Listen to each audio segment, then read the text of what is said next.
بسم اللہ الرحمن الرحیم صلی اللہ علی النبی الامی وآلہ صلی اللہ تعالیٰ علیہ وسلم۔ تو چلیے تفسیر جلالین کا اگلا سبق پڑھتے ہیں۔ اگلے سبق میں دیکھیے قرآن کریم کی تفسیر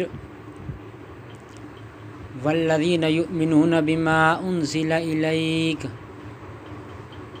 ترجمہ اور وہ جو نازل کیا گیا والذین یؤمنون بما انزل الیک، اور وہ لوگ جو ایمان لاتے ہیں اس پر جو نازل کیا گیا تمہاری طرف، اور وہ لوگ جو ایمان لاتے ہیں اس پر جو نازل کیا گیا تمہاری طرف سے مراد یہاں نبی کریم صلی اللہ تعالیٰ علیہ وسلم ہے، یعنی کہ نبی پر جو نازل کیا گیا اس پر ایمان لاتے ہیں۔ اب کیا نازل کیا گیا اس کی تفسیر کر رہے ہیں۔ القرآن، یعنی کہ قرآن کریم نازل کیا گیا۔ اس کے بعد دیکھیے وما انزل من قبلک، اور اس پر ایمان لاتے ہیں۔ اس کا بھی پیچھے والی عبارت سے مطلب ہے وما انزل من قبلک، اور وہ جو نازل کیا گیا تم سے پہلے کیا نازل کیا گیا وہ دیکھیے التورات، یعنی توریت، والانجیل، اور انجیل، یعنی کہ جو توریت حضرت موسیٰ علیہ السلام پر اور انجیل حضرت عیسیٰ علیہ السلام پر نازل ہوئیں ان کے بارے میں بتا رہے ہیں۔ وغیرہما، اور ان دونوں کے علاوہ، یعنی کہ یہ دو کتابیں جو نازل ہوئیں ان دونوں کے علاوہ بھی جو آپ سے پہلے نازل کیا گیا اس پر ایمان لاتے ہیں۔ کہنا یہ جا رہے ہیں وبالآخرۃ ھم یوقنون، اور آخرت پر یقین رکھتے ہیں، آخرت کو سچ مانتے ہیں، آخرت پر یقین رکھتے ہیں۔ یعلمون، وہ جان لیں گے یا وہ جانیں گے، جو آخرت پر یقین رکھتے ہیں، جو آخرت کو جانتے ہیں مانتے ہیں، ان کے بارے میں کہہ رہے ہیں وہ جانیں گے۔ اولئک علی ھدی من ربہم واولئک ھم المفلحون، اولئک وہی لوگ، کون لوگ دیکھیے الموصوفون بما ذکر،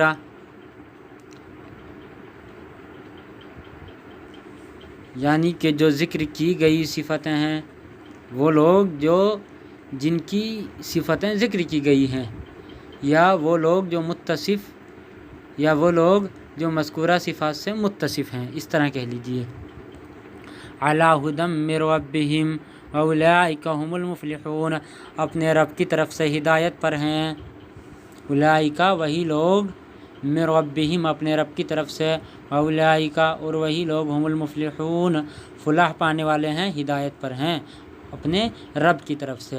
اب کون لوگ ہیں وہ بیچ میں دیکھو اس کی تفسیر کر دی۔ الموصوفون بما ذکر، مذکورہ صفات سے متصف لوگ، یعنی کہ جو صفتیں پیچھے ذکر کر دی گئیں۔ والذین یؤمنون بالغیب ویقیمون الصلاۃ ومما رزقناہم ینفقون، والذین یؤمنون بما انزل من قبلک بما انزل الیک وما انزل من قبلک، یہ جو صفتیں مذکور ہوئیں، جو صفتیں ذکر کر دی گئیں، انہی سے جو موصوف متصف ہیں انہی کے بارے میں کہہ رہے ہیں کہ وہ لوگ ہدایت یافتہ ہیں، اپنے رب کی طرف سے ہدایت پائے ہوئے ہیں، اپنے رب کی طرف سے ہدایت پر ہیں۔ اس کے بعد میں دیکھیے الفائزون بالجنۃ الناجون من النار، الفائزون بالجنہ الناجون من النار۔ فائز کہتے ہیں کامیابی کو، فائز کا معنی آتا ہے کامیابی۔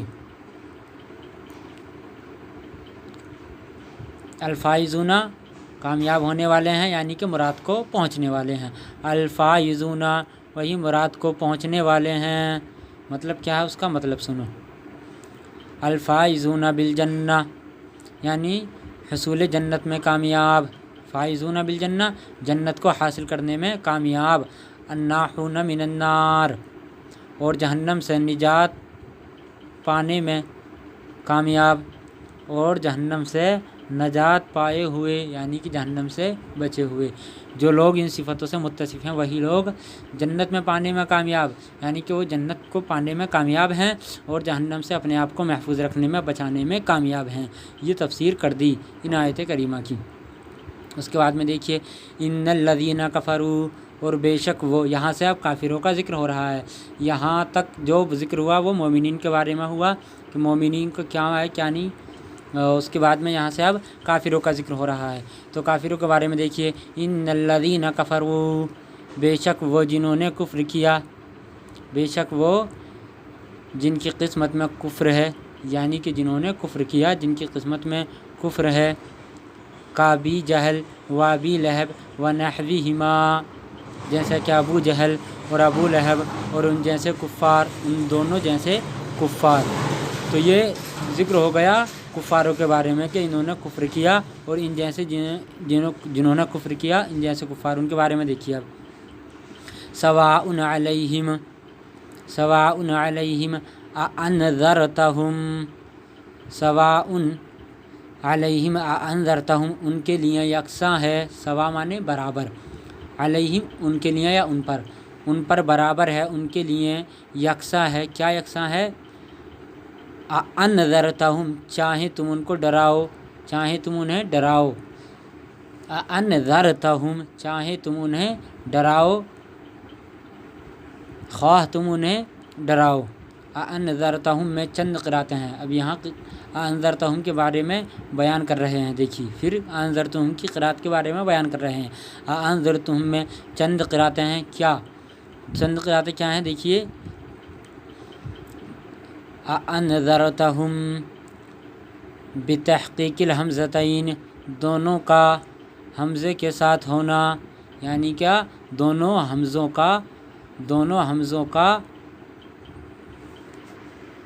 حمزوں کو باقی رکھنا، یہ کہنا چاہ رہے ہیں۔ بتحقیق الحمزتین، دونوں حمزوں کو باقی رکھنا، ایک تو یہ قرات ہو گئی۔ وابدال ثانیہ، اور دوسرے حمزے کو بدلنا، الفن الف سے، دوسری قرات یہ ہو گئی۔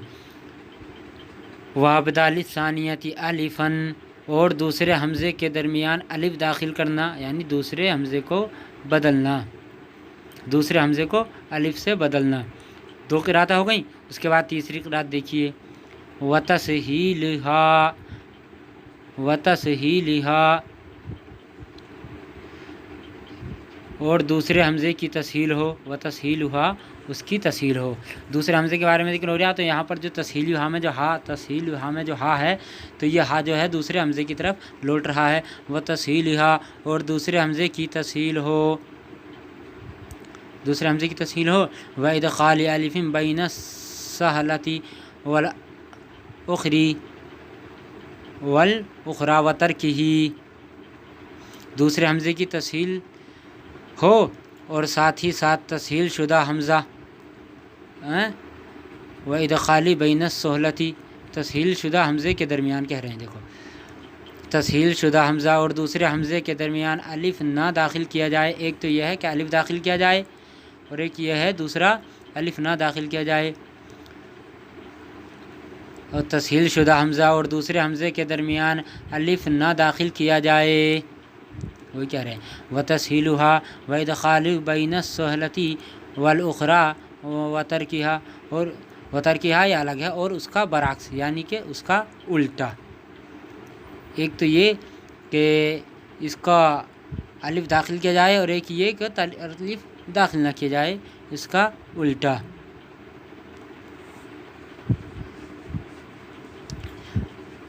ایک تو یہ کہ دوسرے حمزے کی تسہیل ہو، اور یہ کہ تسہیل شدہ حمزے اور دوسرے حمزے کے درمیان الف داخل کیا جائے۔ اور پانچواں دیکھیے، پانچواں کئی قراتیں بتائی تھی، تو پانچواں قرات دیکھیے، دوسرا یہ کہ دوسرے حمزے کی تسہیل کے ساتھ تسہیل شدہ حمزہ اور دوسرے حمزے کے درمیان الف نہ داخل کیا جائے۔ وترکھا کا مطلب یہ ہے، یعنی کہ اس کا الٹا۔ پہلا یہ کہ تسہیل ہو اور تسہیل شدہ حمزہ اور دوسرے حمزے کے درمیان الف داخل کیا جائے، ایک یہ دو ہو گئیں۔ اس کے بعد دوسرے حمزے کی تسہیل، پھر دوسرے حمزہ کی تسہیل کے ساتھ تسہیل شدہ حمزہ اور دوسرے حمزے کے درمیان الف نہ داخل کیا جائے، یہ ہو گیا۔ ام لم تنذرہم لا یؤمنون، ام لم تنذرہم لا یؤمنون، یا نہ ڈراؤ، یا ام لم، یا تنذرہم، لم نہیں، تنذرہم تم نہ ڈراؤ ان کو،